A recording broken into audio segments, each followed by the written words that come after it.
Hello friends, मैं अमित। आज हम लोग फिक्स्ड प्रीपोजिशन के बारे में जानेंगे, जैसे मैरी, टू और मैरी विथ। अब हम लोग यहाँ देखेंगे कि मैरी सिर्फ मैरी है और इसके पास प्रीपोजिशन नहीं लगा हुआ है और सिर्फ ऑब्जेक्ट लगा हुआ है। मीन्स यह एक वर्ब है और वर्ब के साथ ऑब्जेक्ट लगा हुआ है। और यहाँ जब हम लोग देखेंगे कि मैरिड टू जब देखेंगे तो मैरिड टू मीन्स यह हो जाएगा एडजेक्टिव। यह क्या हो जाएगा? एडजेक्टिव। और एडजेक्टिव के साथ हम लोग प्रीपोजिशन का यूज कर रहे हैं। अब हम लोग इसके एग्जांपल से समझेंगे कि इसके मीनिंग क्या क्या है। अगर सिर्फ मैरी है, जैसे सी मैरिड अ डॉक्टर लास्ट ईयर, या एक और एग्जांपल लेते हैं कि सीता मैरिड राम। सीता मैरिड राम, इसका मीनिंग हुआ कि सीता ने राम से शादी की। सीता मैरिड राम, सीता ने राम से शादी की, मींस सब्जेक्ट खुद एक्टिव है। सीता ने राम से शादी की। या सी मैरिड अ डॉक्टर लास्ट ईयर, उसने पिछले साल एक डॉक्टर से शादी की। He will marry Jain next year, वह अगले महीने जैन से शादी करेगा। मींस यहाँ क्या है कि सब्जेक्ट खुद एक्टिव है। लेकिन जब हम मैरिड टू करते हैं, मींस मैरी टू करते हैं, तो मैरी एडजेक्टिव हो जाएगा। जैसे she is married to a doctor, उसकी शादी एक डॉक्टर से हुई। या I am married to Ramesh, तो यहां देख रहे हैं कि मेरी शादी रमेश से हुई। तो यहां हम लोग क्या अंतर समझ रहे हैं? सब्जेक्ट खुद एक्टिव है, लेकिन यहां क्या है कि सब्जेक्ट की शादी हो चुकी है। सब्जेक्ट की शादी हो चुकी है और इसको हम एक पैसिव वॉइस में, यहां इसको हम एक पैसिव वॉइस में बताते हैं कि सीता की शादी, उसकी शादी एक डॉक्टर से हुई। मेरी शादी रमेश से हुई। मैंने रमेश से शादी की। आई मैरिड रमेश, मैंने रमेश से शादी की, तो आई मैरिड रमेश। लेकिन I am married to Ramesh, तो मेरी शादी रमेश से हुई। आई मैरिड रमेश मीन्स मैंने रमेश से शादी की, लेकिन I am married to Ramesh means मेरी शादी रमेश से हुई। She married to a doctor last year, उसने पिछले साल एक डॉक्टर से शादी की, लेकिन she is married to a doctor, तो उसकी शादी एक डॉक्टर से हुई। मीन्स यहाँ हम लोग पैसिवली बोलते हैं और यहाँ एक्टिवली बोलते हैं। एक्टिव ढंग से बोलते हैं और यहाँ पैसिव ढंग से बोलते हैं। अब इसके बाद मैरी विथ का यूज अब नहीं किया जाता है। तो मैरी विथ का यूज एक रेयर यूज होगा। जैसे अगर किसी बेटे या बेटी की शादी करवाना हो, जैसे he married his daughter with a rich man, उसने एक अमीर आदमी से अपने बेटी की शादी करवाई। उसने एक अमीर व्यक्ति से अपने बेटी की शादी करवाई। तो यहाँ हम लोग करवाने की, या ज्यादातर किसी की बेटी या बेटा की शादी करवाने की स्थिति में मैरी विथ का यूज होता है, जो कि अब रेयर यूज है, यूज होता ही नहीं है। जैसे हम लोगों ने मैरी और मैरिड टू का डिफरेंस समझा कि मैरी अगर एक्टिव सब्जेक्ट खुद एक्टिव हो तो हम लोग मैरी एक वर्ब है और उसके साथ हम लोग प्रीपोजिशन का यूज नहीं करेंगे। जैसे सीता मैरिड राम या आई मैरिड रमेश, मैंने रमेश से शादी की तो आई मैरिड रमेश। लेकिन I am married to Ramesh का मतलब होता है मेरी शादी रमेश से हुई। मींस यहाँ हम लोग पैसिवली बोलते हैं और वहां एक्टिवली बोलते हैं। अब हम लोग सेकंड पे चलेंगे कि एंटर इनटू और एंटर इन। एंटर का यूज हम लोग जानते हैं कि किसी जगह, किसी प्लेस, रूम में एंटर मींस प्रवेश करना, हम लोग एंटर कहलाता है। मींस एंटर का यूज करते हैं। जैसे ही एंटर्ड द रूम, वह कमरे में गया या वह कमरे में घुसा।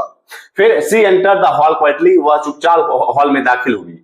मींस जाना या दाखिल होने के अर्थ में हम लोग एंटर का यूज करते हैं। अब एंटर इनटू का देखेंगे। इसका इस्तेमाल तब होता है जब हम किसी एग्रीमेंट, डिस्कशन, कॉन्ट्रैक्ट या कन्वर्सेशन में शामिल होने की बात करते हैं। जैसे they entered into an agreement, उन्होंने एक समझौता किया। या we entered into a discussion about politics, हम राजनीति की चर्चा में शामिल हुए। मींस किसी एग्रीमेंट, डिस्कशन, कॉन्ट्रैक्ट, कन्वर्सेशन में शामिल होने की बात हो तो हम लोग एंटर इनटू का यूज करेंगे, ना कि एंटर का। एंटर का यूज किसी जगह प्लेस या रूम में किसी जगह में जाना या दाखिल होने की होना अगर बताना चाहेंगे हम लोग तो हम लोग एंटर का यूज करेंगे। लेकिन एंटर इनटू का यूज किसी एग्रीमेंट, समझौता, डिस्कशन, कॉन्ट्रैक्ट, कन्वर्सेशन में शामिल होने की बात हो तो हम लोग एंटर इनटू का यूज करेंगे। अब एंटर इन का यूज देखें। एंटर इन का यूज रेयर यूज होता है। एंटर इन का यूज वहां करते हैं किसी जगह रजिस्टर या रिकॉर्ड करना। जैसे his name was entered into the register, उसका नाम रजिस्टर में दाखिल हुआ, रजिस्टर में दर्ज हुआ, उसका नाम रजिस्टर में दर्ज हुआ। तो यहां हम लोग एंटर इन का यूज करते हैं, जो कि रेयर यूज है। अब यहां तो और भी फिक्स्ड प्रीपोजिशन का एग्जांपल्स लेते हैं अभी। अब हम लोग देखेंगे लुक के सारे प्रीपोजिशंस। जैसे लुक फॉर, तो लुक फॉर मींस तलाश करना। I am looking for my book, मैं अपनी किताब ढूंढ रहा हूं। तो लुक फॉर का मतलब होता है ढूंढना, तलाश करना। मैं अपनी किताब ढूंढ रहा हूं तो I am looking for my book. Look after means देखभाल करना। She looks after her grandmother, वो अपनी दादी की देखभाल करती है। तो यहाँ देखभाल करने के लिए हम लोग लुक आफ्टर का यूज करते हैं। अब लुक एट मीन्स देखना, लुक एट द पिक्चर, तस्वीर को देखो, तो देखने के लिए हम लोग लुक एट का यूज करते हैं। अब हम लोग टॉक के देखें, टॉक के सारे प्रिपोजिशंस देखेंगे टॉक के साथ वाले। तो टॉक टू मीन्स एक तरफा बात, manager talk to the staff, जैसे स्टाफ बहुत सारे हैं और मैनेजर ने कुछ बातचीत की है तो उसके लिए हम लोग टॉक टू का यूज करेंगे, एक तरफा बात। अब टॉक विथ मीन्स बातचीत दोनों तरफ से, जैसे I talk with my brother, I talk with my friend, तो मैंने अपने भाई से, मैंने अपने दोस्त से बातचीत की, तो दोनों तरफ से हम भी कुछ, मैं भी कुछ बोल रहा हूँ, मेरा भाई भी कुछ बोल रहा है, मेरा दोस्त भी कुछ बोल रहा है, तो यहाँ दोनों तरफ की बातचीत के लिए हम लोग टॉक विथ का यूज करते हैं। लेकिन एक तरफा बात, जैसे स्टाफ बहुत सारे हैं और मैनेजर ने कुछ बोला है, या स्टूडेंट्स बहुत सारे हैं और टीचर ने कुछ बोला है, तो हम लोग टॉक टू का यूज करेंगे।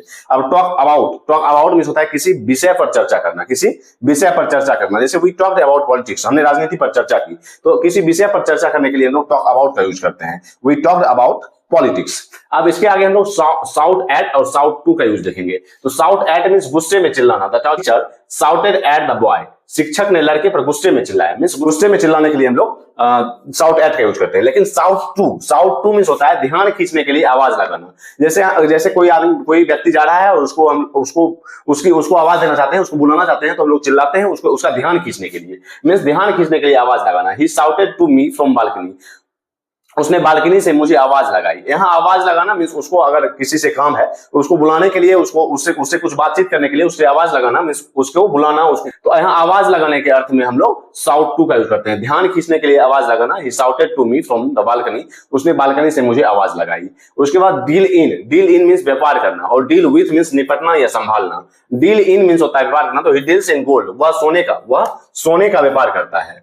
तो यहाँ हम लोग डील इन का मीन्स होता है कि व्यापार करने के यूज में हम लोग डील इन का यूज करेंगे। और डील विथ मीन्स निपटना या संभालना। We must deal with this issue, हमें इस समस्या से निपटना चाहिए। तो हम लोग डील विथ का यूज निपटना या संभालना के अर्थ में कर सकते हैं। और डील इन मीन्स व्यापार करना, ही डील्स इन गोल्ड, वह सोने का व्यापार करता है। लेकिन we must deal with this issue, तो यहाँ हमें इस समस्या से निपटना चाहिए। तो समस्या से निपटने के लिए या संभालने के लिए डील विथ का यूज करते हैं। इसके आगे हम लोग कुछ और फिक्स प्रीपोजिशन के यूज को देखेंगे। हम लोग फिक्स प्रीपोजिशन इसीलिए देखते हैं, एक अलग टॉपिक बना करके, कि फिक्स प्रीपोजिशन जैसे हम लोग यहाँ देख रहे हैं कि लुक के साथ अगर फॉर का यूज हो जाए तो अलग मीनिंग दे रहा है, लेकिन लुक के साथ अगर आफ्टर का यूज हो जाए तो अलग मीनिंग देता है। वैसे ही साउट एट मीन्स होता है अलग मीनिंग, गुस्से में चिल्लाना, और साउट टू मीन्स ध्यान खींचने के लिए आवाज लगाना। मीन्स एक प्रीपोजिशन के अलग लग जाने से डिफरेंट प्रीपोजिशन के डिफरेंट मीनिंग्स निकल जाते हैं। इसलिए हम लोग फिक्स प्रीपोजिशन को एक अलग टॉपिक बना करके पढ़ते हैं। इसके आगे हम लोग कुछ और देखते हैं। इसके आगे हम लोग थिंक के सारे प्रीपोजिशन देखेंगे। जैसे थिंक ऑफ मीन्स याद आना या कल्पना करना। I always think of my mother, मैं हमेशा अपनी माँ को याद करता हूँ। तो अब इसके बाद थिंक अबाउट, विचार करना। I will think about your advice, मैं तुम्हारी सलाह पर विचार करूंगा। तो थिंक अबाउट मीन्स विचार करना, थिंक ऑफ मीन्स याद करना या याद आना। फिर वेट फॉर, इंतजार करना। तो she is waiting for her result, वह अपने परिणाम का इंतजार कर रही है। वेट फॉर मीन्स इंतजार करना। और वेट ऑन मीन्स सेवा करना। The waiter waited on the customer, waiter ने ग्राहकों की सेवा की। तो वेट फॉर मीन्स इंतजार करना और वेट ऑन मीन्स सेवा करना। उसके बाद एग्री विद मीन्स व्यक्ति या विचार से सहमत होना। तो आई एग्री विद यू, मैं तुमसे सहमत हूं। ठीक है, मीन्स एग्री विद मीन्स व्यक्ति से सहमत होना। और एग्री टू मीन्स किसी शर्त या योजना को मान लेना। She agree to the proposal, उसने प्रस्ताव को मान लिया। इसके बाद अप्लाई फॉर, किसी वस्तु या नौकरी के लिए आवेदन करना। तो ही अप्लाइड फॉर अ जॉब, उसने नौकरी के लिए आवेदन किया। अप्लाई टू मीन्स संस्था या व्यक्ति को आवेदन भेजना। तो ही अप्लाइड टू द यूनिवर्सिटी, उसने विश्वविद्यालय को आवेदन भेजा। फिर हम लोग देखेंगे कन्फाइड इन और कन्फाइड टू। तो कन्फाइड इन मीन्स विश्वास करना। तो आई कन्फाइड इन माई फादर, मैं अपने पापा पर विश्वास करता हूँ। तो यहाँ कन्फाइड इन मीन्स विश्वास करना हो गया। और फिर कन्फाइड टू का अगर देखें तो राज बताना। कन्फाइड टू मीन्स राज बताना। तो he confided his feelings to his friend, उसने अपने जज्बात अपने दोस्त को बताए। तो यहाँ हम लोग कन्फाइड टू मीन्स राज बताना और कन्फाइड इन मीन्स विश्वास करना। तो कन्फाइड टू मीन्स राज बताना, he confided his feelings to his friend, और I confide in my friend, तो मैं अपने पापा पर विश्वास करता हूँ, उसने अपने जज्बात दोस्त को बताए। तो कन्फाइड टू मीन्स राज बताना और कन्फाइड इन मीन्स विश्वास करना। इसके आगे भी हम लोग कुछ और एग्जांपल्स लेते हैं। इसके बाद हम लोग देखेंगे एक्सप्लेन टू मीन्स किसी को समझाना। She explained the rules to the students, उसने छात्रों को नियम समझाए। फिर एक्सप्लेन अबाउट मीन्स किसी विषय के बारे में बताना। She explained about the new system, उसने नए सिस्टम के बारे में बताया। तो यहाँ किसी विषय के बारे में बताना होता है और यहाँ एक्सप्लेन टू मींस किसी को समझाना होता है। फिर एक कंप्लेन ऑफ, बीमारी या दर्द की शिकायत, बीमारी या दर्द की शिकायत करने के अर्थ में हम लोग कंप्लेन ऑफ का यूज करते हैं। He complaint of a headache, तो he complaint of a headache means बीमारी या दर्द की शिकायत करने के लिए हम लोग कंप्लेन ऑफ का यूज करते हैं। फिर complain about, complain about means होता है किसी चीज या व्यक्ति की शिकायत करना। तो जैसे she complaint about the rude waiter, उसने बदतमीज वेटर की शिकायत की, मींस किसी व्यक्ति की शिकायत करने के लिए हम लोग कंप्लेन अबाउट का यूज करेंगे, कंप्लेन ऑफ का यूज करेंगे जब हमें बीमारी या दर्द की शिकायत करनी हो, जैसे ही कंप्लेन ऑफ अ हेडेक। उसके बाद कंसिस्ट ऑफ मींस होता है से बना होना, means the team consist of 11 players, team 11 खिलाड़ियों से बनी है। तो यहां हम लोग से बना होने के अर्थ में कंसिस्ट ऑफ का यूज करते हैं। और कंसिस्ट इन मींस होता है असली सार या मूलभूत होना, मूल होना। जैसे happiness consist in helping others, खुशी का सार दूसरों की मदद करने में है, मींस मूल होना या असली सार होना के अर्थ में हम लोग कंसिस्ट इन का यूज करते हैं। उसके बाद इंटरेस्टेड इन मींस रुचि होना, आई एम इंटरेस्टेड इन म्यूजिक, मुझे संगीत में रुचि है।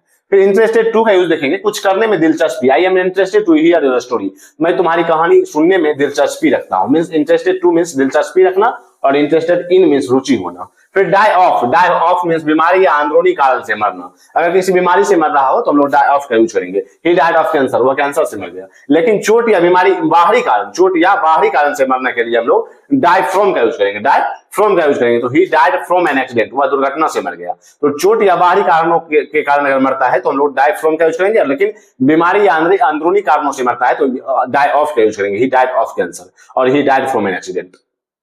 तो आज हम लोगों ने फिक्स्ड प्रीपोजिशन के लगभग 25 फिक्स्ड प्रीपोजिशन को हम लोगों ने देखा। इसके आगे भी अगर आप चाहते हैं कि और भी फिक्स्ड प्रीपोजिशन को और भी बताया जाए तो हम लोग वो भी लेकर के आएंगे। आज तक के लिए इतना ही, मिलते हैं कल। अगर आपने इंग्लिश ग्रामर विद हमें चैनल को सब्सक्राइब नहीं किया तो जरूर से जरूर सब्सक्राइब करें। तब तक के लिए बाय।